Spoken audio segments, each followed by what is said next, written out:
cours de la dernière décennie, Aliko Dangote est devenu l'homme d'affaires le plus riche d'Afrique et l'homme noir le plus riche du monde, selon les calculs de Forbes et Bloomberg. Son histoire a inspiré des centaines d'Africains, d'Afro-Américains et d'autres minorités dans le monde.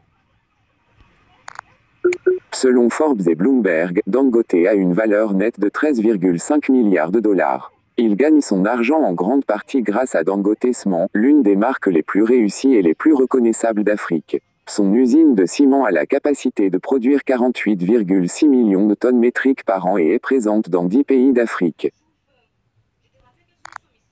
En plus de sa cimenterie, Dangote est également dans la production de sucre et jusqu'à récemment, d'engrais et de raffinerie de pétrole. Sa raffinerie, toujours en construction, devrait être l'une des plus importantes au monde et contribuera à réduire la dépendance du Nigeria vis-à-vis du brut raffiné importé. De plus, il est également dans l'assemblage de voitures sous le nom de Dangote Peugeot Automobile Nigeria Limited, DPAN. L'assemblage des véhicules a commencé avec le Landtrek 3008, 5008 et le nouveau 508. Comment Dangote a-t-il commencé son parcours pour devenir un homme d'affaires prospère et la personne noire la plus riche du monde? Dangote est né il y a 65 ans dans une famille de riches commerçants du nord du Nigeria. Le grand-père de Dangote, Alassane Dantata, négociait principalement des noix de cola et des arachides. Mais Dantata était aussi l'un des hommes les plus riches des colonies britanniques d'Afrique de l'Ouest.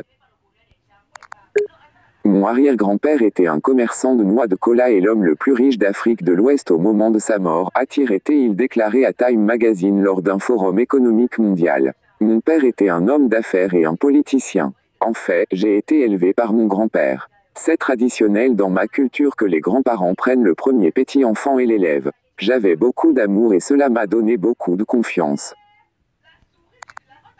Bien que Dangote soit issu d'un milieu privilégié, il a tracé sa propre voie entrepreneuriale. Très jeune, alors qu'il était encore à l'école primaire, il a commencé à chercher son propre argent. Il vendra des bonbons pour gagner de l'argent à l'école. Il a également travaillé avec diligence pour son oncle, Sani Dangote, qui a préparé le terrain et jeté les bases pour lui permettre de dominer le monde des affaires.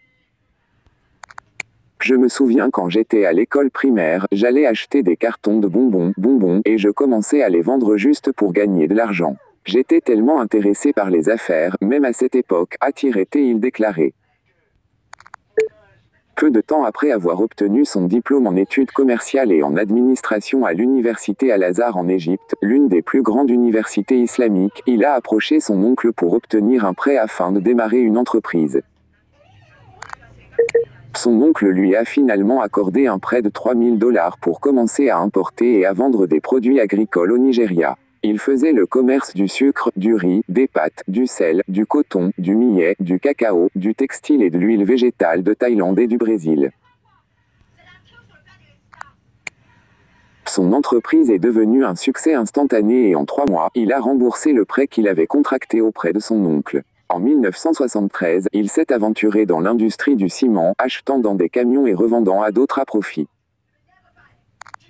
Il a démodé le ciment et s'est lancé dans la vente de sucre, de riz et d'autres denrées. Il est finalement revenu dans l'industrie du ciment avec une usine. Au cours de la première année, il est passé d'une part de marché nulle au Nigeria à un contrôle d'environ 45% du marché. Il a déclaré à Bloomberg, « Maintenant, le pays produit 42 millions de tonnes, dont 29 millions de tonnes sont les nôtres et ce n'est pas seulement le Nigeria que nous bénéficions, mais nous avons également pu aller dans 17 autres pays africains. D'ici 2019, nous aurons une capacité de 80 millions de tonnes. » Le succès de sa cimenterie l'a inspiré à commencer à fabriquer certains des produits qu'il importait ou achetait à d'autres. En 1997, il construit une usine et commence à fabriquer des pâtes, du sucre, du sel et de la farine. Aujourd'hui, toutes ces sociétés opèrent sous L'Empire Dangote Group, dont il est le président. Le groupe emploie plus de 30 000 personnes au Nigeria et dans toute l'Afrique. Le groupe Dangote comprend les entreprises suivantes, Dangote Cement plc, Dangote Sugar Refinery plc et Dangote Flour Mills plc. D'autres incluent Dangote Pasta Plan Limited, Dangote Agro Sachs Limited, Production de tapis de prière, Dangote Salt plc, Opération portuaire, Transport, Production d'acier, Dangote Foods Limited, Immobilier, Télécommunications, Raffinerie de pétrole, Pétrochimie, Engrais.